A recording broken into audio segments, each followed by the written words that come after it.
ಕೆಲವು ಪುಣ್ಯಾತ್ಮರು. ನಾನು ಸಾಮಾನ್ಯವಾಗಿ ಕೆಲವ್ರನ್ನ ಬೈಕಂತೀನಿ, ಕೆಲವ್ರನ್ನ ನಾಟಕ ಅನ್ಕೊಂತೀನಿ, ಕೆಲವ್ರ ಬಗ್ಗೆ ಆಸೆ ಪಡ್ತೀನಿ, ಕೆಲವ್ರ ಬಗ್ಗೆ ಹೆಮ್ಮೆ ಅನಿಸುತ್ತೆ.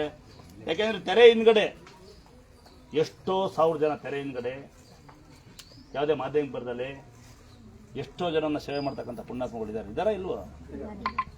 ನಾವೇನು ಮಾಡ್ತೀವಿ, ಯಾರೊಬ್ಬ ಬೆಳಗ್ಗೆ ಬಂದ ಅಂತ ಅವನ ಆಲೆ ಮೇಲೆ ಕುಂಡಿಸ್ತೀವಿ, ಕುದುರೆ ಮೇಲೆ ಕುಂಡಿಸ್ತೀವಿ, ಸನ್ಮಾನ ಮಾಡ್ತೀವಿ. ನೀವು ಜನಗಳೆಲ್ಲ ಭಯಂಕರ. ದೇಶಕ್ಕಾಗಿ ಬಂದಿರ್ತಾನೆ ಪುಣ್ಯಾತ್ಮ, ದೇಶ ಅವನ್ನ ಯಾವನು ಸೆಲ್ಫಿ ತಗೊಳಲ್ಲ, ನಿಮ್ಮ ಅಪ್ಪ ಅಮ್ಮನ ಸೆಲ್ಫಿ ತಗೊಳಲ್ಲ, ನಿಮ್ಮ ಅಪ್ಪ ಅಮ್ಮನ ಫೋಟೋ ಹಾಕೋಣಲ್ಲ. ಅಥವಾ ಇಲ್ಲಿ ಯಾರೋ ರೈತರುಗಳು ಕಷ್ಟಪಡ್ತಾ ಇರ್ತಾರೆ, ಕರೆಂಟ್ ಹೊಡ್ತಾರೆ, ಅವ್ರನ್ನ ಯಾರು ಇಲ್ಲ. ಆ ಲೈನ್ ಮ್ಯಾನ್ಗಳು ಭಾಳ ಕಷ್ಟಪಟ್ಟು ಕರೆಂಟ್ ಎಲ್ಲ ಮುಟ್ತಾ ಇದ್ದಾರೆ, ಅವ್ರನ್ನ ಸೆಲ್ಫಿ ಯಾವನ್ ಕೇಳಲ್ಲ ನೀವು. ಇನ್ನು ಈ ಮುನ್ಸಿಪಾಲ್ ಕಸ ಹೊಡಿತಾ ಇರ್ತಾರೆ, ನಿಮ್ಮ ಗುರುಗಳು ನಿಮಗೆ ಕಷ್ಟಪಟ್ಟು ಪಾಠ ಕಲಿಸಿರ್ತಾರೆ, ಆಯಾಗಳು ಕೆಲಸ ಮಾಡ್ತಾ ಇರ್ತಾರೆ ಮನೇಲಿ. ಈ ಡಾಕ್ಟ್ರುಗಳು ಎಷ್ಟು ಜನ ರೋಗಿಷ್ಠರು ಮುಡ್ತಾರೆ, ಅವ್ರನ್ನ ಯಾವ ಸೆಲ್ಬೇಡಲ್ಲ. ಯಾವನೊಬ್ಬ ನನ್ನ ಅಂತ ಬಂದರೆ ನಿಮಗೆ ಅದು ಏನು ಹುಚ್ಚೋ, ಅದು ಏನು ಸಂಭ್ರಮನೋ ಅಲ್ವಾ? ಏನು ಹುಚ್ಚ ಹೇಳಿ ನಿಮಗೆ? ನಿಮ್ಮ ಮನೆಗೆ ಮಕ್ಕಳ ಮಲಗೆ ಗೊತ್ತಿಲ್ಲ, ನಿಮ್ಮ ಅಪ್ಪ ಅಮ್ಮಗೆ ಹುಷಾರೆಲ್ಲ ಗೊತ್ತಿಲ್ಲ, ನಿಮ್ಮ ಮಕ್ಕಳು ಎಲ್ಲಿರೋ ಗೊತ್ತಿಲ್ಲ, ನಿಮ್ಮ ಹೆಂಡತಿ ಎಲ್ಲ ಗೊತ್ತಿಲ್ಲ, ನಿಮ್ಮ ಗಂಡೆಲ್ಲ ಗೊತ್ತಿಲ್ಲ, ಸೆಲ್ಫಿ ಹುಚ್ಚು. ಯಾರ ಮನೆ ಬಂದಿದ್ದ ಹಣ ಕಡ್ರುತ್ತಾವ, ಅಬಾಬಾಬಾಬಾಬಾಬಾಬಾ ನಾನು ನೋಡ ಹುಚ್ಚು, ಸೈಜ್ ಕಲ್ಲೇ ಆಗ್ಬೇಕು. ಸಾಲ ಮಾಡಲು ಪರವಾಗಿಲ್ಲ. ಮೊನ್ನೆ ಯಾರ ಬಂದ್ರೆ ನಾನು ಇವನಿಗೆ ಈ ಕುಳ್ಳು ಜನ ಪರಿಚಯ ಆಗ್ತಾರೆ. ನಾವು ಸಾಕಷ್ಟು ಜನಕ್ಕೆ ಯಾರು ಕೈಲಾಗಲ್ಲ ಅಂತಕ್ಕಂಥ ಒಂದು ಚೊಳ್ಳಿ ಸೇವೆ ಮಾಡ್ತೀವಿ. ಮನೆ ಕಟ್ಕೊಂತೀವಿ ಅಂದರೆ ಈ ಬಸ್ಸಾರು ಕೊಡಿ, 200 ರೂಪಾಯಿ ಕೊಟ್ಟ ಮನೆ ಅವ್ರಿಗೆ 2,000 ಕೊಡಿ ಅಂತಾನೆ.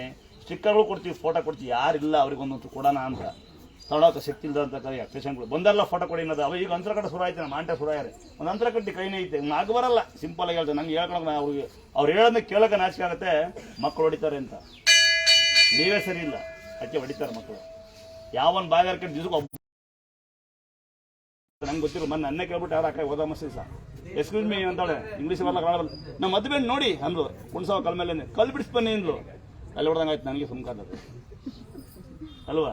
ಈಗ ಆಸ್ತಿ ದುಡ್ಡು, ಮಗ ಹೊಡಿತಾನೆ, ಮಗಳು ಬಂದಾಳೆ, ಬಸವರಾಗಿಳೆ, ಹುಷಾರಿಲ್ಲ, ನಿಮ್ಮ ಮನೆ ಮಲ್ಕೊಂಡಿದ್ದೀರಾ, ನಮ್ಗೆ ಏನು ನಡೀತಿಲ್ಲ ಅಂತಕ್ಕಂಥ ಬಂದಿದ್ದ ತಾಯಿಗೆ ಅಡ್ಬಿದ್ದೋಗ್ರಿ. ಒಂದು ಸಾರಿ ಹೇಳೋದು ಮತ್ಬಿಟ್ಟೆ, ಯಾರಿಗೆ ಅರ್ಜೆಂಟ್ ಇದೆ, ಅರ್ಜೆಂಟ್ ಹೋಗ್ಬೇಕು, ಜಲ್ದಿ ಹೋಗ್ಬೇಕು, ನನಗೇನು ಗೊತ್ತಿಲ್ಲ ಅಂತಕ್ಕಂಥ ದೇವ್ರಿಗೆ ಅಡ್ಬಿದ್ದವ್ರಪ್ಪ. ಆಮೇಲೆ ಕಾಯಿಲೆ ಇರಕ್ಕಂತಾರೆ, ನಿಜವಾಗೂ ಕಾಯಿಲೆ ತೊಂದರೆ ಇದ್ದಕ್ಕಂತಾರೆ ಯಾರು ಇದ್ರೆ ಅದು ಕೂತ್ಕೊಳ್ಳಿ. ದುರ್ಗಾಮುಷ ನಾವು ಓಡಾಡಂಗಿಲ್ಲ, ಇವತ್ತು ಕಾರ್ ಪರವಾಗಿಲ್ಲ, ಆದ್ರೂ ಬಂದು ನೋಡ್ತೀನಿ ಅಂತ ನಾನೇ ದೇವರಲ್ಲ. ಆಮೇಲೆ ನಮ್ಮ ಜನಗಳು ಹೆಂಗೆ ಅಂದ್ರೆ ಒಂದು ಬೋರ್ಡ್ ಹಾಕಿದೀವಿ.